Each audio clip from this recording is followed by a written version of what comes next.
হাদিস নুরানিতে যারা পড়তেছে তারা ৬০টি হাদিস মুখস্থ করে থাকেন।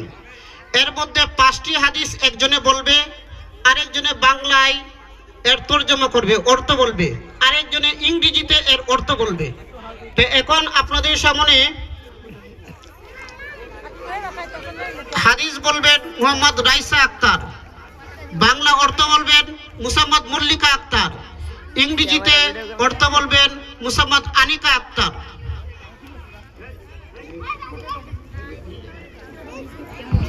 ভিডিও कर रहा है खा रहे हैं वीडियो